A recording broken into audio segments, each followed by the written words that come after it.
This week on the Movies and Stuff show, we talk about Bill Murray's enthusiastic promotion for Ghostbusters. We're going to talk about China's love for Warcraft, how Deadpool got greenlit, and then we're going to talk about American Psycho with special guest actor Bill Sage. Stay tuned.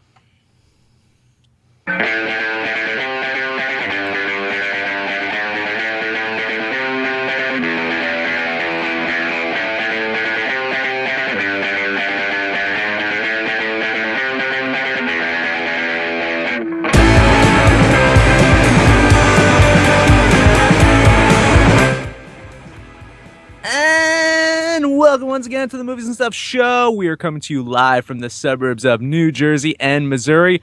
My name is Dan, and joining me is a man who is forced to promote this show out of fear of being sued. Yes. Abe. On the advice of my lawyer, I will say I'm very excited to be here, and this will be a good show. I appreciate that. I appreciate that. It is going to be an excellent show, just like Ghostbusters is going to be an excellent movie, according to Bill Murray. Oh, yeah. Have you seen any of his promotion? I saw a little bit of him on the Kimmel. He looked like a bigger hostage than Chris Christie does at a Donald Trump rally. Oh, my God. He looks like a bigger hostage than Theon Greyjoy does with Ramsay Bolton.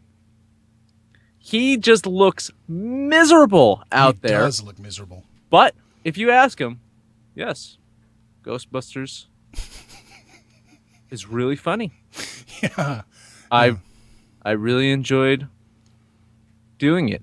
Yeah. Like, he really looks sad that he has to promote this movie. And, I mean, phoning it in is one thing, but he just looks like he's in pain out there. It looks like he's being stabbed in the gut several times while he's talking about it. And with good reason. What did you find and send over to me about this? Oh, that's right. This weekend, it was that tweet going around that apparently in the hacked Sony emails, Sony was in discussion about pursuing Bill Murray through aggressive litigation if he took no part in Ghostbusters 3. Now, some people are disputing that just a little bit because these emails took place in 2013. So that might be before any consideration, could be taken into this particular iteration of Ghostbusters, and that they were talking about an actual Ghostbusters 3. But either way you slice it, it's showing the mindset that Sony had to ensure that everybody plays ball, that they're willing to call up the lawyer and come at them hard. Yeah, I mean, I don't think that there's a direct correlation to it, but I have never seen Bill Murray this sad to promote a film. and he's been in some not so great films, and at least showed up for promotion. Yeah. They escape me though because he tends to really do good films. He had a part in Darjeeling Limited. Oh. Ooh. Oh, and there goes our sub that we got today, I'm sure. Oh, man. I was talking about our love of Wes Anderson. I love Wes Anderson. I wasn't a big fan of that movie. Just, Yeah. I love Moonrise Kingdom. I do too. Actually, I think it's fantastic. Yeah, I think it's a fantastic film. I caught that on Netflix. I had thought Wes was probably over, so I was kind of definitely falling out of love with him. And then I saw that one on Netflix, and I'm wrong. He still has it. Beautiful film. I think. Let's just talk about Wes Anderson for a bit because who cares about Ghostbusters? I think I told you I was watching. Ghostbusters is going to be good. We're going to actually have a roundtable on it someday. Yeah. I'm sure. Oh yeah. Prepare for that one. I was actually telling you that I watched Tenenbaums the other night, and there's no surprise that it's a fantastic movie. I love it, and watching it again, you get sucked in. It's hard to pull away from it, and I think Tenenbaums, and to me, Moonrise Kingdom, Life Aquatic, right? It's Mr. Zissou. It's another good one. Oh yeah, that's a classic. Oh. Yeah. Your boy Robert Melee is saying, do you have any regrets, Bill? I don't know, Garfield, maybe. Oh. There you go. On the nose. On the nose has got it. Yeah, Bill Murray, though, overall stellar career. I loved him in Lost in Translation. Oh, yeah. Lost in Translation, fantastic. It was. It's so good that it makes you think Sofia Coppola can direct. Hey. Rushmore. I mean, come on. Oh, Rushmore's the fuck. Yeah, it's one of the best comedies. Yeah. Yeah. So, I mean, hostage situation with Bill Murray on these talk shows. I feel bad for him, but hey, he's getting paid. Who cares? You know who else is getting paid is Warcraft. Warcraft is getting paid, just not here in the United States. No, it's not. It's a fucking bomb in here, isn't it? Crazy. And I know that Warcraft is going to be a topic on this week's debate show, so I don't want to spend too much time on it. But we're looking at the United States bombing. It's projected to make like, I think 60 million is what I saw. But China, it's doing better than Star Wars. I saw that. That's unbelievable. I mean, like, what is your major takeaway from Warcraft? Is it the fact that it's killing it in China? Is it Duncan Jones telling critics to chill out? What is your kind of like just top takeaway from all of this with Warcraft? I think this is it. This is China. We are starting to see, I don't know, is China, I wouldn't say equal footing, but it's so damn close. I mean, China's pulling in 156 million for this movie. Mm-hmm. China's not more important than the United States domestic box office yet. Yeah. Yet. But this is the big ass road sign that shows you, yeah, they're going to eclipse the United States. I think so. Yeah. And what was it? It was a JML, right? He sent you that information about Civil War versus Batman v Superman. Yeah, and it was on par, almost country by country. It was almost identical. I mean, the difference between Civil War and Batman versus Superman in the States was right about $60 million. Which is a large chunk of change, but in the scheme of what these films make, it's not.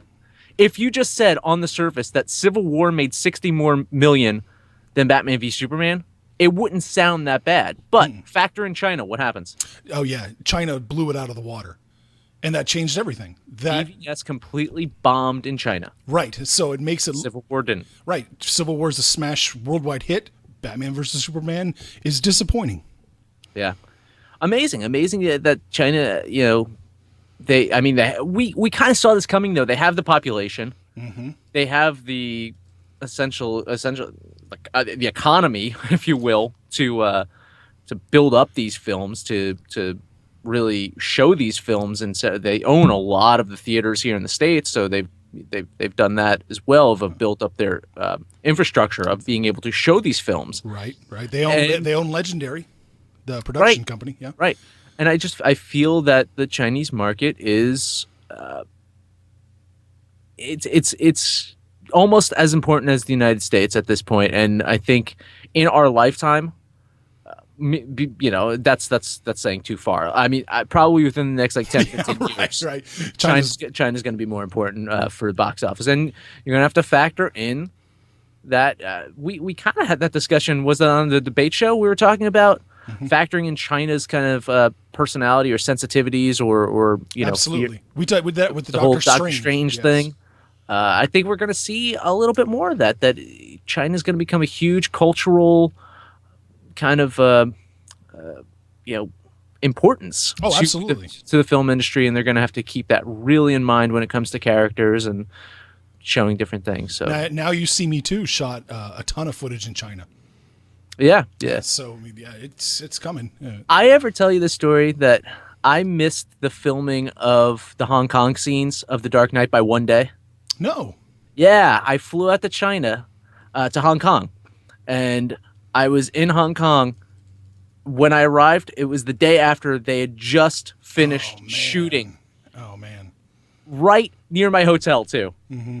I would have seen some of the filming of Dark Knight, the whole like extraction scene and stuff like that in Hong Kong. Yeah, I missed it by like a day. You missed Christopher Nolan's second unit. Dang it. Oh, speaking of second unit, let's talk about. I don't know where you're going with that. Let's talk about James Cameron, who's probably known for using a lot of second units to make his films better. I'm very uncomfortable right now. You a James Cameron fan? I was. Yeah, pre-Avatar. Pre-Titanic, I'd say. Pre-Titanic. Yeah.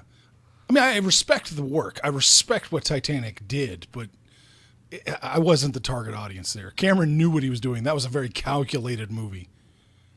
And what was the last Fincher film that you liked? What was the last Fincher film I liked? Zodiac was Zodiac? phenomenal. I still haven't seen the girl with the dragon tattoo yet. I liked it. I've got to see that. Yeah. I did. I liked it. I know a lot of Oh people no, fucking hell, Gone Girl. Duh. Did you like that one? I did love that. You did. Yeah. Okay. Yeah. So, David Fincher, you generally really like. Yeah. James Cameron, you liked for a while. Respect them. Yeah. What do these guys have in common? Well, apparently, they helped Deadpool get made. No shit. I didn't catch that. When I saw this, I completely missed it. I was very surprised that apparently the script landed on their desk and they encouraged 20th Century Fox to make the film. Now, I think James Cameron probably could have funded it himself if he wanted to.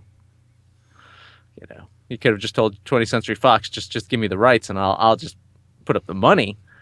But he didn't do that. He convinced 20th Century Fox to do it, and considering it made a lot of money, critics overall seem to like it.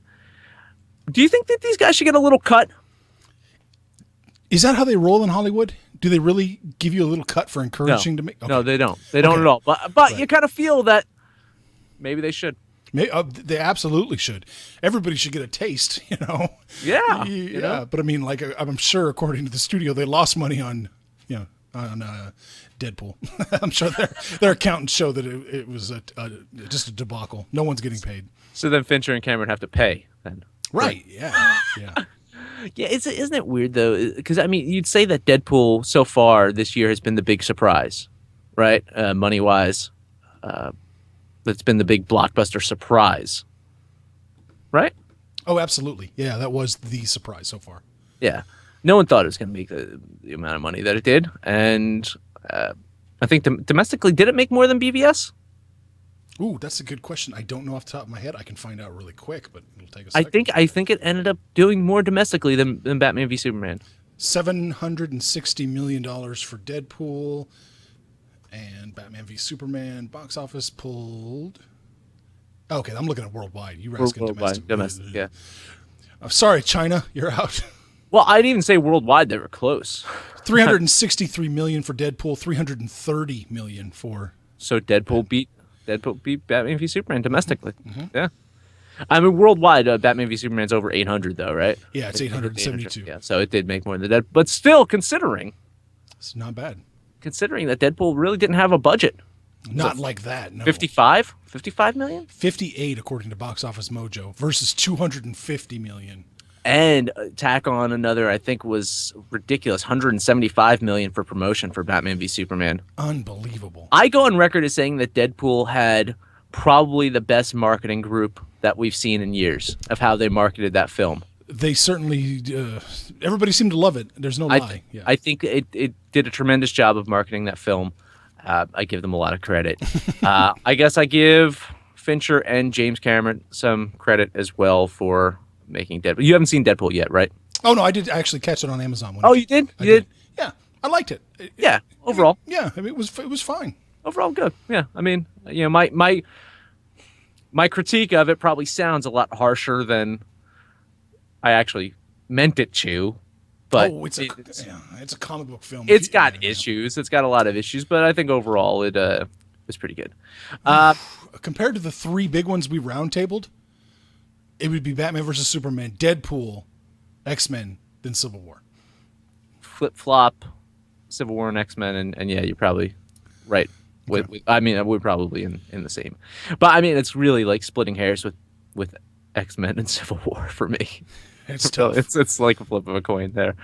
Are we going to break or do you just want to go into this? We can just cut right into it if you don't mind. Let's just do it. I'm going to change frames real quick. Yeah, you do that. All right. So, we are going to talk about American Psycho for the first time ever.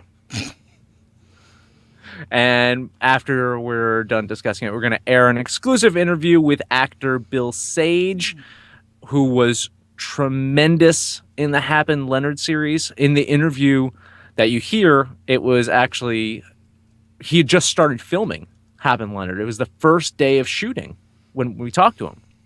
Yeah, that right. I remember that. There was like a thunderstorm going A on. hailstorm or something in Yeah. Louisiana, and he's like in a bar or something like that doing the interview with us. Yeah. That's a scary place to be in a thunderstorm. Yeah. Fantastic. Yeah, I've told you that story before, right? How Which one? We're me, way ahead. Tell as many anecdotes as you want. me and my wife were planning a vacation back in 2005, and it was between Las Vegas and Louisiana, and decided to go to Las Vegas, and we'd never been, and we had a blast. And it was right around my birthday, and we turned on the news, and Hurricane Katrina is hitting Louisiana, New Orleans. So we made the right call, I guess, with our vacation plans. Yeah, yeah, it was literally, we were down. Those were the final two choices right there, where it was Las Vegas and New Orleans. We picked Las Vegas and had a hell of a time. Las Vegas, great. You've never been to Las Vegas? I'm a little worried about going to Las Vegas. Yeah, you might never come back. Yeah, we might lose Abe forever. Yeah. Anyway, yeah, actor Bill Sage. We're gonna air that interview. It's fantastic stuff. So stay tuned after we're done talking about American Psycho.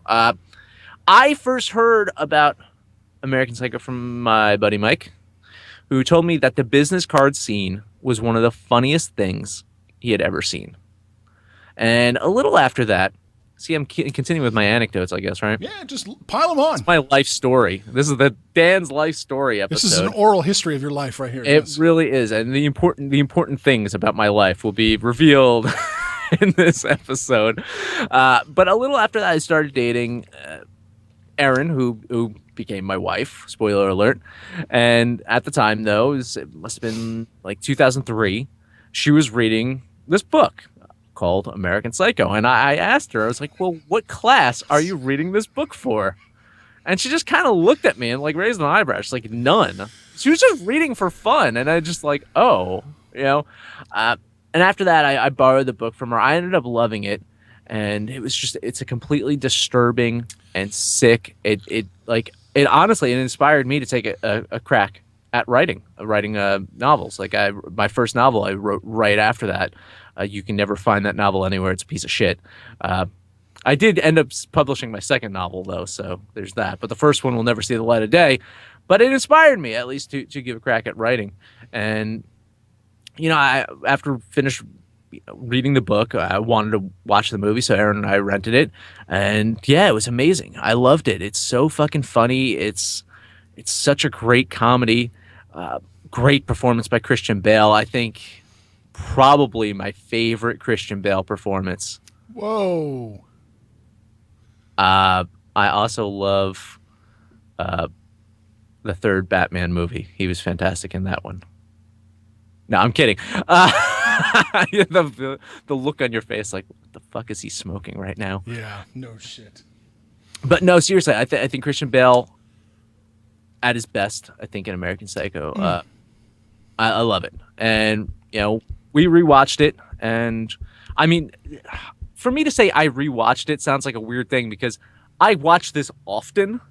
So it's not really a rewatch for me. It's just more like I'm just watching it yet again because I absolutely love it. What about you? When did you first see it? What did you think after you saw it and now rewatching it again? Yeah, I was the same boat as you. I read the book first. It was my aunt, I think, actually gave me the book to read. It was pretty fucked up. It was a pretty fucked up book. I can't recall ever reading a book before or after, really, that kind of turned my stomach a little bit with some of the stuff that happened in it. It's like, ooh. I went to the theater to see it, and I wasn't a fan right away. It didn't connect right away. I liked it, but it deviated from the book a little bit too much for me to swallow right away. It took a couple rewatches for me to really see what she was doing and appreciate it a lot more. And now I'm with you. It's a tremendous film, and I think it's really, really well done. And it's you know, just kind of like latching onto something you said. It stands out when you said something she did. Yes. Let's not forget the fact that this film was directed by Mary Harron. Mm-hmm. A woman directed this film, and I would say it's probably one of the more feminist films that I've ever seen and I enjoyed. I need you to clarify that for me. How is it? how is it feminist? I feel that it takes such an attack on the male ego and the male psyche. It really just pokes fun at a lot of the craziness that goes on in the head of a male, and does it in such a great satirical way that it could be deemed feminist. Now, I know I'm kind of doing this tongue in cheek saying it's a feminist film. I understand that, but in a way, the way that she presents this character, and not just that character, but all of the characters, they're all pretty much the same. All the guys are the same, and that's what's great is the difference between Christian Bale and any other of the guys in that is the fact that Christian Bale goes around killing people. Yeah. That's it. But any of them could be, in a way. You know, they're all the carbon copies. They all have the same haircut, the same suits, the same glasses, the same business cards. They're all the same. And I absolutely love that. Yeah, they're all vice presidents, too. Yeah.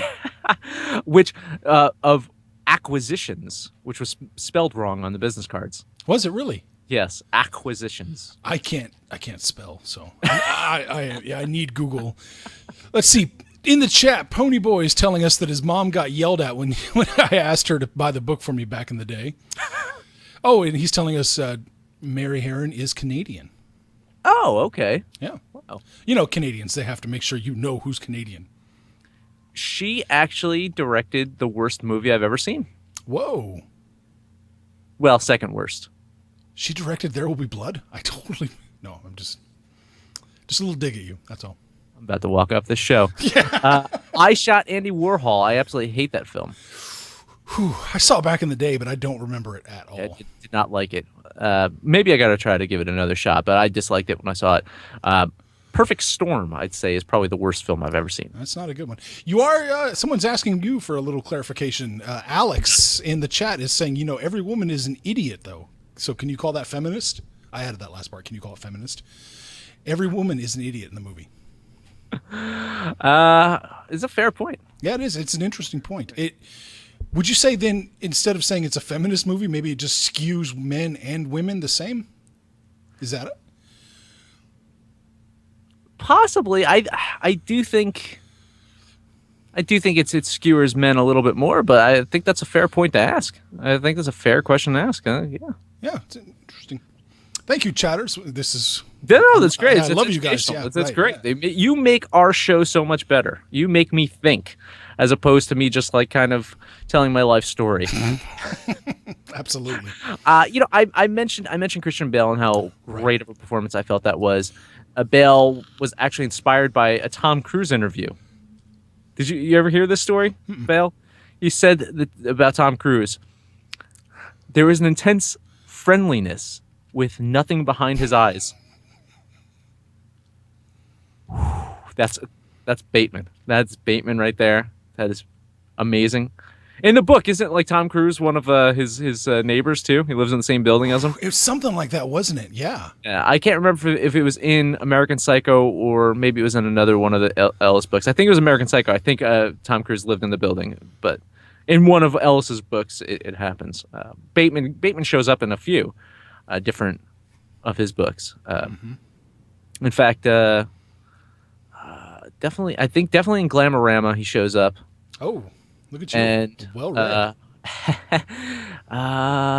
Does he show up in Rules of Attraction or no? He does show up in Rules. I think he's mentioned in Rules of Attraction. I think he's mentioned in Rules of yes. Because is it nephew, cousin, Sean? Cousin, I think. Okay. Yeah, it's something. There's a relation. I think he's mentioned in there. So. Boy, I hope we get to talk about that more next month. Possibly. Fingers crossed. Yes. Maybe we'll have an awesome guest. Willem Dafoe, I thought was fantastic as Detective Kimball. Oh, absolutely. And, the thing I read about this is that apparently Mary Herron told him to portray the character 3 different ways. Portray it once as he knew Bateman killed Paul Allen. Portray it again as that he didn't know it at all. And then another time where he wasn't sure. And then she took each way he did it and edited it all together.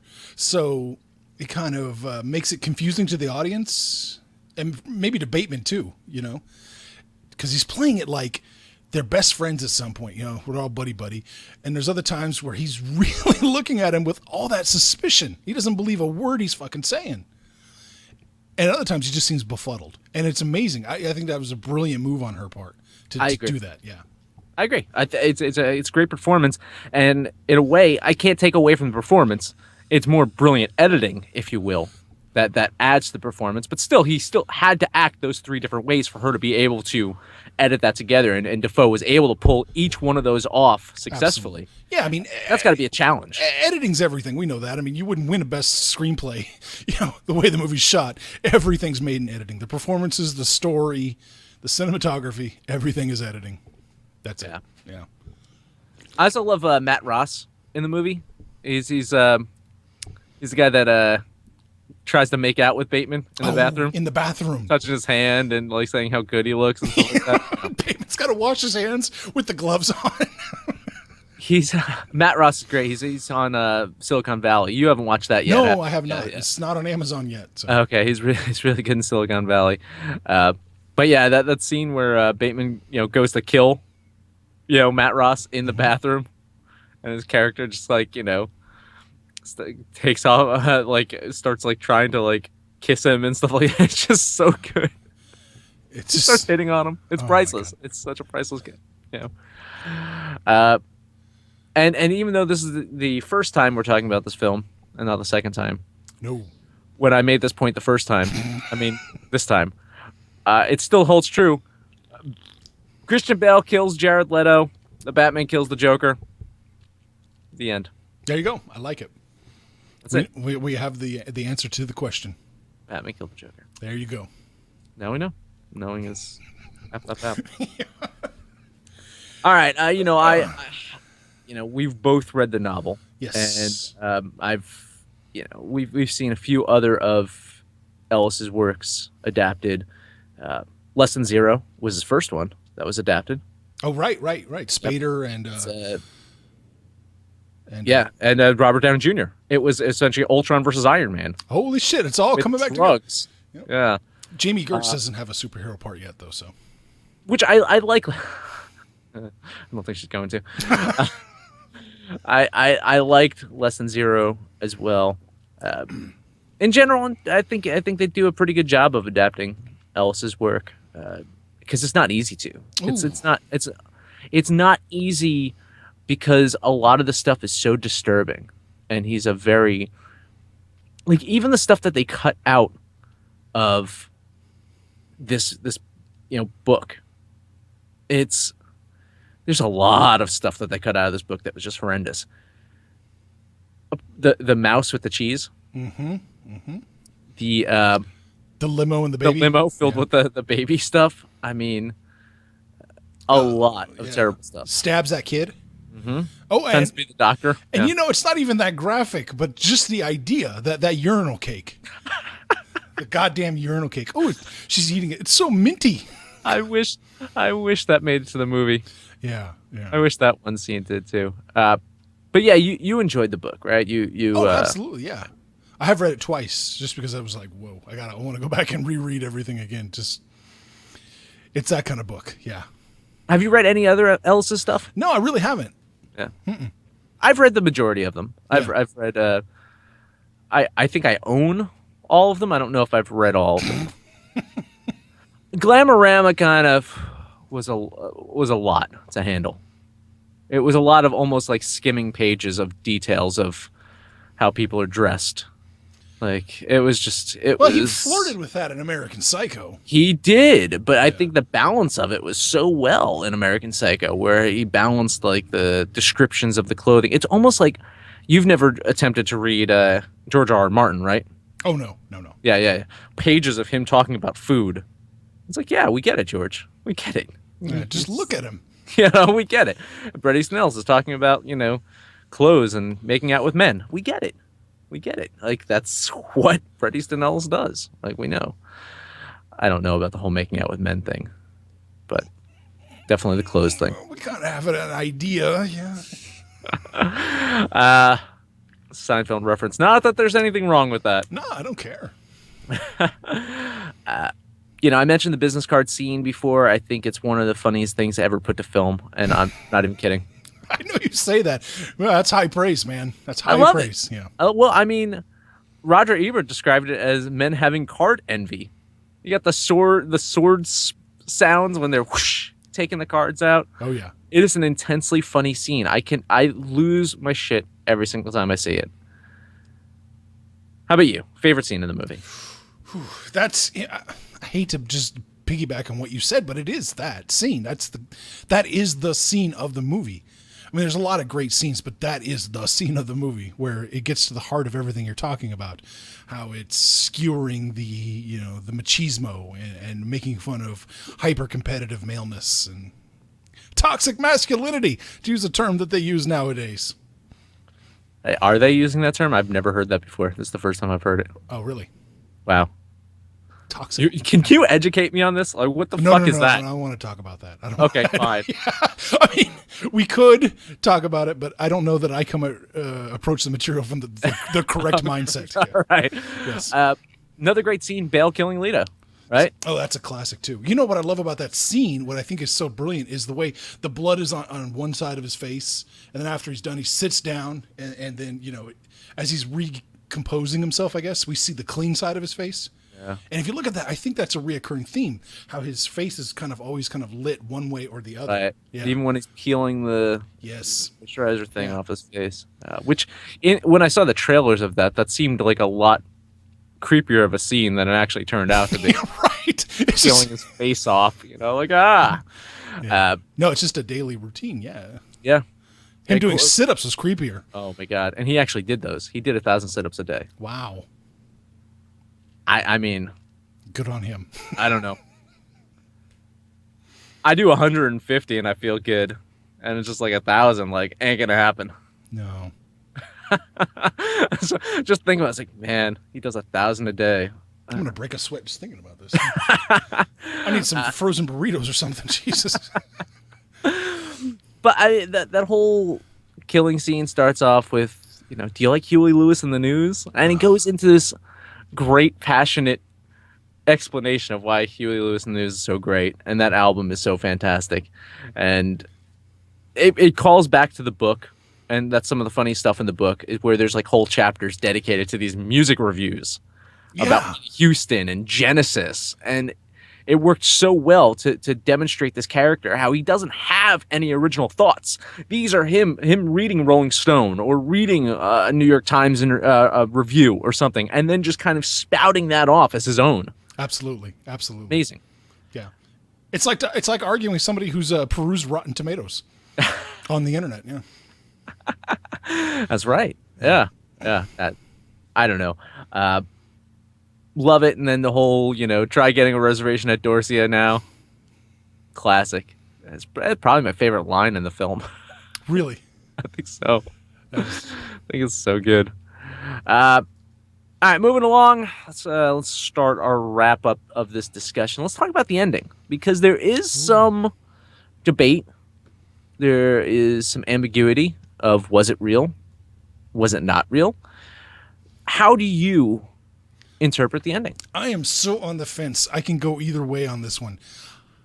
Actually, I think if we had talked about this before, hypothetically, I think I said it was probably not real. But now that I've watched it again, I'm actually leaning towards real. I am leaning towards real. I think that society, that level of existence, just cannot accept, or they can just, kind of just poo-poo anything away. Maybe I've watched too much Boondocks lately too, but rich white people, nothing phases them. There's nothing can stop them. I actually kind of lean towards more real. I really do. I agree. I think when I first saw it, I thought not real. Mm-hmm. I leaned towards that. As I've watched it more, I get a sense that it's real. I get a sense that this whole thing is just real, and it's disturbing, and it's awesome. The fact is, this guy, he really is a psychopath, and he's not much different from any other guy that he works with. No, that's true. Yeah. On the question of real or not real, it definitely makes me wonder, if it's not real, what's he arguing about in the Chinese laundromat and things like that? I hate, I don't know, this is my David Lynchism coming through. You analyze everything and it's all cause and effect. Well, how does this work? Yeah. There are times when it's clearly he's hallucinating or he's losing his grip on reality. Mm-hmm. Yeah. Sure. Yeah. Sure. I totally agree. I don't think that he's a stable person. That's it goes without saying. No. I think he's going to have these slips of getting out of reality, because they show those things where he's daydreaming or he's imagining something else happening when it's not actually happening. So I don't take that as that means nothing is real. I just take it as that he's slipping, fucking nuts. Yeah. He's losing his grip on things. Anything in the chats? Anybody talking about the ending? Anyone? They're just kind of. No. They're just talking about no one has thoughts on the ending? No, the soundtracks, things like that. That's what they're talking about right now. But yeah, we want to hear your hypotheses. Is it real? Is it not? Absolutely. Yeah. A couple other notes, I guess, as we finalize this and wait for some people, see if they have any more comments. It was initially NC-17. Okay. They cut that threesome scene by 18 seconds. 18 seconds of that threesome scene got cut, and rated R. I can totally see that, actually. I know in my love life, 18 seconds is all it takes between rated R and rated X, baby. I mean, 18 seconds is your average time for a threesome anyway. So they would just cut the whole scene at that point. I wouldn't know, Daniel. I would not know. Yeah.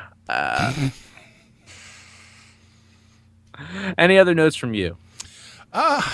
No, I mean, I'm glad we rewatched it. It's amazing what Heron did with such a limited budget. Mm-hmm. This is she was cut to the bone here. Mm-hmm. And she makes the most of it. Yeah, I mean, she almost didn't get the film. I think it bounced around a lot, right? Like Oliver Stone, Oliver Stone and DiCaprio. DiCaprio. Yep. It was tied to a lot of different people. Mm-hmm. And I think it landed in the right hands. I think she did tremendous with it. I don't think Stone would have done it justice. And at the time, I don't know if DiCaprio would have done it justice. I don't know. Maybe. I think Bale was perfect. What were they cranking out in 2000? Well, Any Given Sunday. 1999 was Any Given Sunday. Oh yeah. Okay, it's a good fucking thing he didn't get it. I like Any Given Sunday. It's a fun movie. That was our talk about Pacino earlier.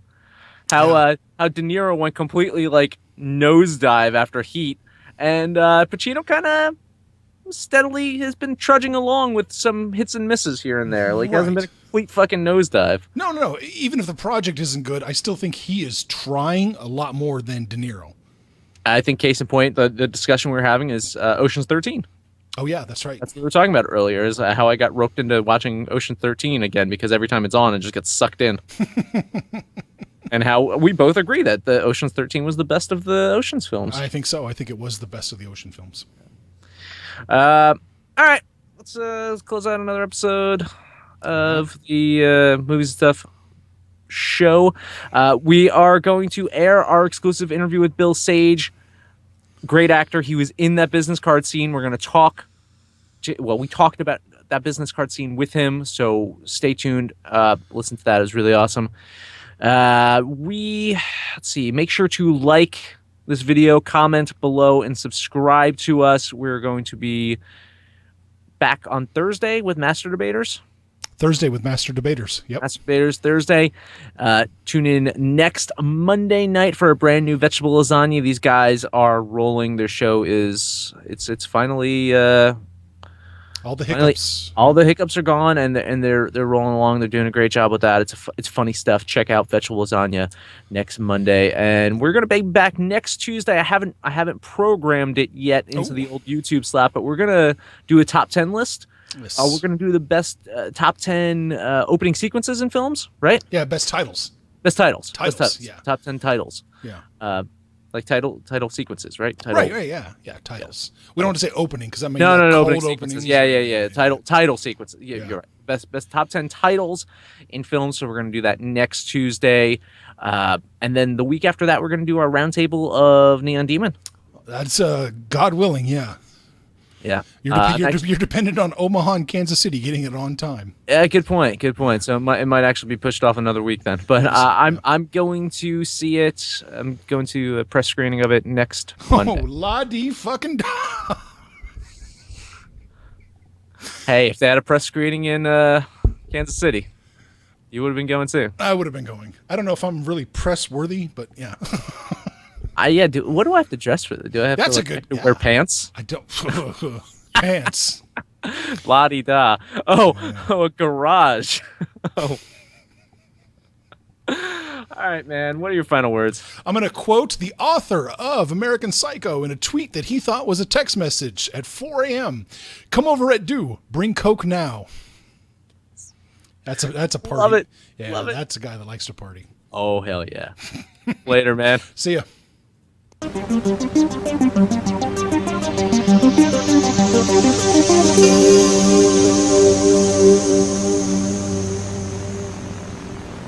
Joining us now on the show, he played David Van Patten in American Psycho and is currently working on the Sundance Channel's Hap and Leonard series, Mr. Bill Page. Bill, thanks for taking the time to join us today. Yeah, it's good to be here. Sage. Sage. Sorry about that. That's all right. Jesus Christ, that was a typo on my part. I'm going to redo that part. Okay. Joining us now on the show, he played David Van Patten in American Psycho and is currently working on the Sundance Channel's Hap and Leonard series, Mr. Bill Sage. Bill, thanks for taking the time out to join us today. It's good to be here. Thanks, man. Yeah, before we start to talk American Psycho, you're in Louisiana right now working on Hap and Leonard. That's awesome. Yeah, I'm in Baton Rouge. Yeah, in Baton Rouge, we just started today, and we had hail the size of marbles coming down. So we're out in the swampy bayou, and we're dealing with alligators and mud and everything. And yeah, we get 9:30 in the morning. We got blasted. We all had to go into this old bar that we just barely got started and had to go into a bar and hunker down. And it's one of these tin roof bars, so it was just loud as hell. Oh God. We're off to a great start. That's a great start, yeah. Well, it's setting the mood. It's setting the mood. It's setting the tone for the series, Totally. It definitely is. Yeah. We were super fortunate. We talked to Jim Mickle not too long ago about Cold in July. This is one of my favorite movies of last year. I know that you had a little bit of a role in Cold in July as well, too. So really looking forward to Hap and Leonard. Yeah. Yeah. It's no, this is going to be good. It's going to be a good series for them. Yeah, and it's channel's very accommodating, and we're loving it here. I've been here for 1 week. It's awesome. Drove down from New York with my wife and 2 dogs, so it's been an adventure. Nice little road trip, yeah. That's the American dream right there, Exactly, right? Yeah. I know. Now, you previously worked with Mary Herron on her film I Shot Andy Warhol. So I mean, did she just pick up the phone and say, "Hey, I got this part for you in American Psycho. Come on down." Yeah, pretty much. That was pretty much it. Yeah. How'd you like to do? She, I think we talked a little bit about doing the detective, and then they got Willem Dafoe, and so what about this other part? And I was excited to be a part of it. I thought the book. Also, she thought the book was very funny. I did. We saw it as a black comedy. So, right. It wasn't. I wasn't really terrified by the book. I was terrified by the '80s. So,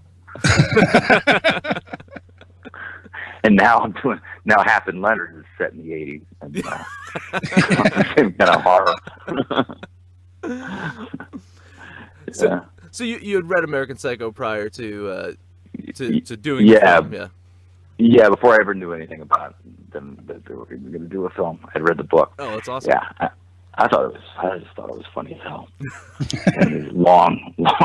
It was like, oh, that's where the metrosexual started. There it is. These long lists of ways you're supposed to treat your skin, and because there was this whole. I'm old enough to remember there was this whole other beast that was created in the '80s, then all of a sudden had to take care of your skin. Had to do all that kind of stuff. There were all these different kinds of products geared just for men. Like, wow. And it's hard to explain that. Shampoo was just shampoo before. You just all we had was like aftershave and soap. That was, maybe you put it on a rope. That was about it. Oh man. Well, Bret Easton Ellis received death threats because of the book. Glory Steinem was very vocal in her dislike for American Psycho, and I know there was even some lobbying in Canada to block the film's funding. I mean, so from the jump, you're walking into controversy. I mean, so what are you thinking going in? Yeah, I wasn't privy to all of that, all that controversy around it. I sort of, believe it or not, I kind of found out more about that after the fact, and I don't know. It didn't matter to me. That's great, I don't know what the fact that there's all this controversy over a piece of satire is it just adds to the humor. Like, yeah. I do find it funny when people. The first time I saw it, this is a comedy. This is a crazy ass comedy, and people that don't see it that way, I always scratch my head. It's like, how do you not find this funny? I think younger generations, people seeing it now, are finding more of the humor in American Psycho than when it first came out. I think people were kind of missing it at first. And it didn't really. Wait! Did that really happen? So did he really? Did that? Like, no. Whether you look at it, whether it happened or not, whether the end of it happened or not, it's just it is, at the end of the day, it is a satire of the '80s and that whole Reagan era, and the fact that we find ourselves where we are now, right, has everything to do with the '80s. Now, did you base your character on anyone in particular, or is there any inspiration for that role, or is it just part of the generation? You just sort of watch people who really like to kiss ass. Because he was a yes man through and through. He was a company man bucking for a promotion. I mean, it's pretty explained in the book, and they're all they're all really interchangeable. With just slight variation. Exactly. I mean, that's the point. Exactly. They really kind of look alike. Any one of them could be anybody else. So, I mean, to the point where you mistake. Patrick Bateman has his character. Patrick Bateman mistaken for like Paul Hatt. Right. I mean, yeah. They're all just being mistaken for everyone. Really, I haven't seen it in a long. But the last time I saw it, I was like, yeah, that was a good flick. That was a good one. Yeah, I'm glad I was in that one. That was good. So yeah, you said the younger audiences are liking it a little bit more than the older audiences. Do you think I don't know how to say it, the audiences had to catch up to the movie? Is that why it's more popular now maybe than it was then? Yeah, maybe. Just people that different things that have worked, like just even here, because there's a 15th anniversary of it, and that's amazing to me. Just talking to, it's just one of the things that I've done that people will kind of bring up, and young people love it. They just love it, and they seem to see it for what it is more than I remember people closer to my age. I remember my sister read the book, and she said, "Oh, God, it's the scariest book I've ever read." And I was like, and so I read it. I was like, "No, oh, really? Okay." I mean, my sister tends to be more literal, and so I think also when you're in the midst of it, living through the '80s, it takes. If you were a liberal through the '80s, you might see it a little different. I think that people who took the '80s, who were very happy in the '80s, very happy with everything that was going on. Might see it as really frightening. Might take it very literally. Where it wasn't, if it wasn't right, like your happy place, it was like what's going on, I mean, I'm in my early 50s now, so I remember the 70s quite well. The 70s were gritty and amazing, but dangerous. But the 80s became dangerous in a very different way, Right, and that's it's really captured in American Psycho, and it's just funny to see a movie that's made in the early thousands that really just has the look and feel of an 80s film. And I think one of the funniest scenes, and possibly one of the funniest scenes I've ever seen in a movie, is that fucking business card scene. Yeah, that's funny you bring that up. That was just brilliant. I mean, that I think I was really close. Justin Thoreau and I were really close during that time. He's got to be one of the funniest people I've ever worked with in my life. He's just brilliant. Yeah, I mean, as soon as you see all the cards, and they really did look, they were slight variations. They were like us. They were those four guys were really each just as stupid and handsome as the next, and smart in their own way, it looked like an instant classic. That's right from the beginning, and that's a really funny section of the book. Oh yeah, And Bale's voiceover just really clinches that scene right there, Yeah. Shit, man. Now I'm wishing I realized that most of this interview is mostly about American Psychos. I should rewatch it. I kind of want to rewatch it anyway. I don't ever watch anything that I do, so I don't know how many things I've done, but most I've never seen. So this is one that I already watched that one.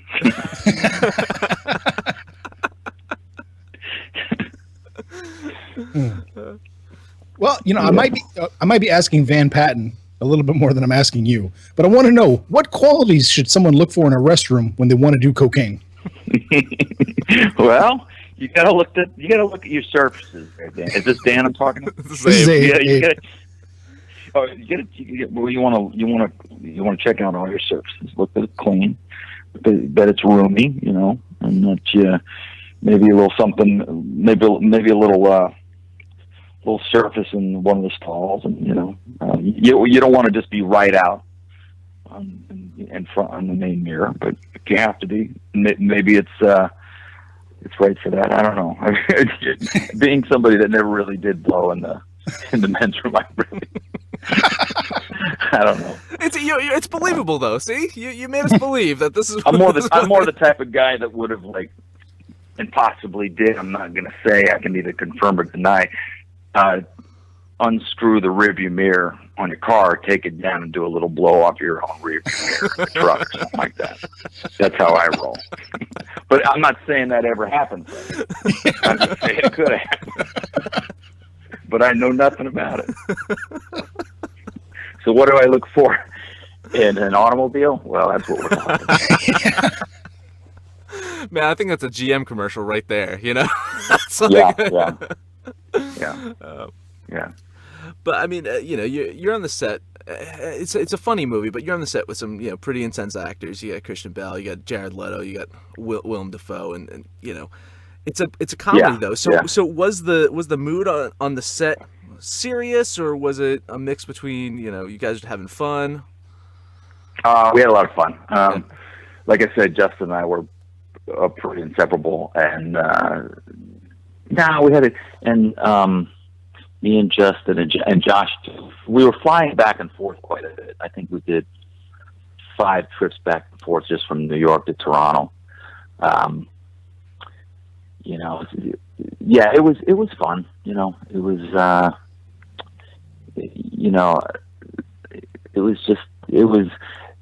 was pretty easy. She she'd had the movie taken away from her. So I think she was also, I think she just had Ruby.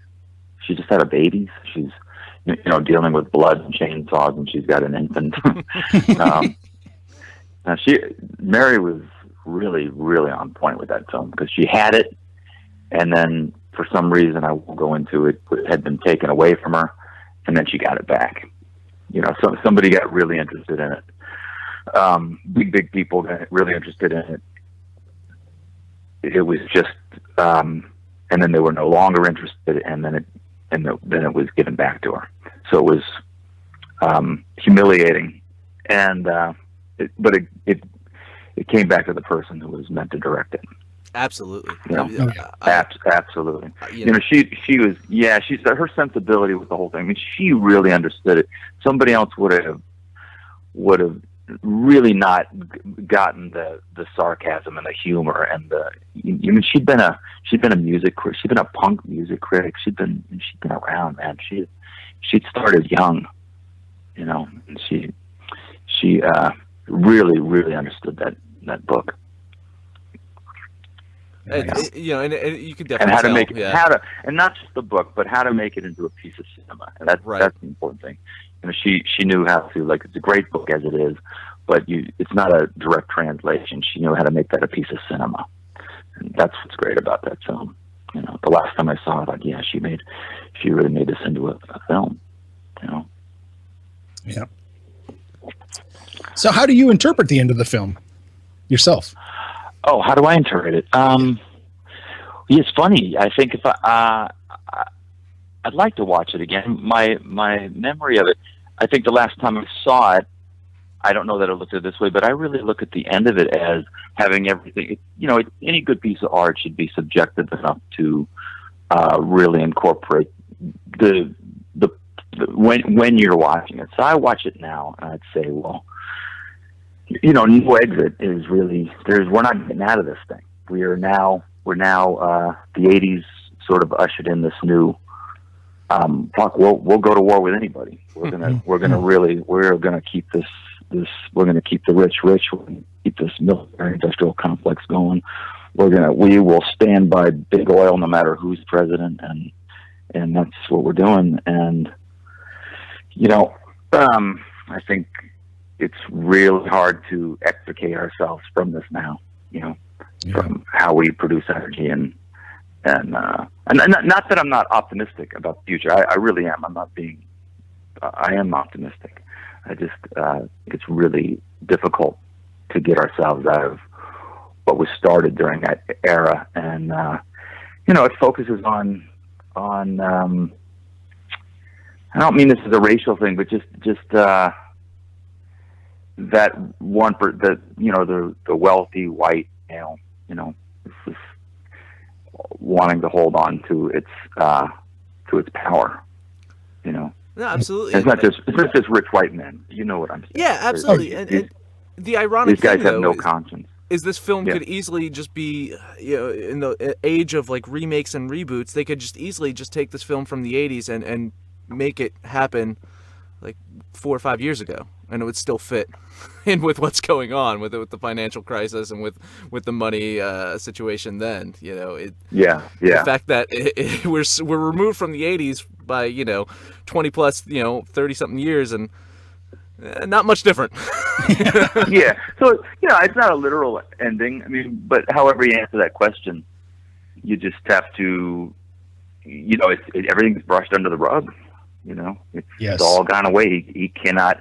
He's lost his mind due to. Oh, who's the guy? You know what it reminds me of? The guy that. I mean, he couldn't get himself. He couldn't get himself in any more trouble. The guy that finally admitted that. That he's guilty, killed them all. Of course, who's that guy? On the reality show. He just couldn't get himself. He's dying to get caught. Mm. You don't know the guy I'm talking about? No, I don't. All right. It's the guy from Canada, right? He was I think I know who you're talking about. Yeah, the recent guy that the reality show that was recently on. I'm just blanking on it. Right. Where he admitted on the show that they've got him recorded saying that he killed him. Wow. Anyway, but it just reminds me of that he's just so privileged beyond belief. That's cool. I love the fact that the ending is open for interpretation, and I know people have come up to me and say, it's like, well, that was a dumb ending. It's like, no, it was not a dumb ending. In fact, I think it was a quite really? intellectual ending. Yeah, I think a lot of the same people that didn't get the humor throughout the whole film probably felt the same way about the ending. So I dig that about the ending. Yeah, me too. Yeah. Anyway, Bill, we really appreciate the time you took to us today. It's really great. And once again, Bill will be appearing on the Sundance Channel's Hap and Leonard series in early 2016. I believe that's what Jim said. So hopefully you guys stick to that. Yeah. Yeah. Awesome. All right, great talking to you guys. Great talking to you. Best of luck with the show. Thanks a lot, Bill. Okay, thank you. Bye. Bye-bye.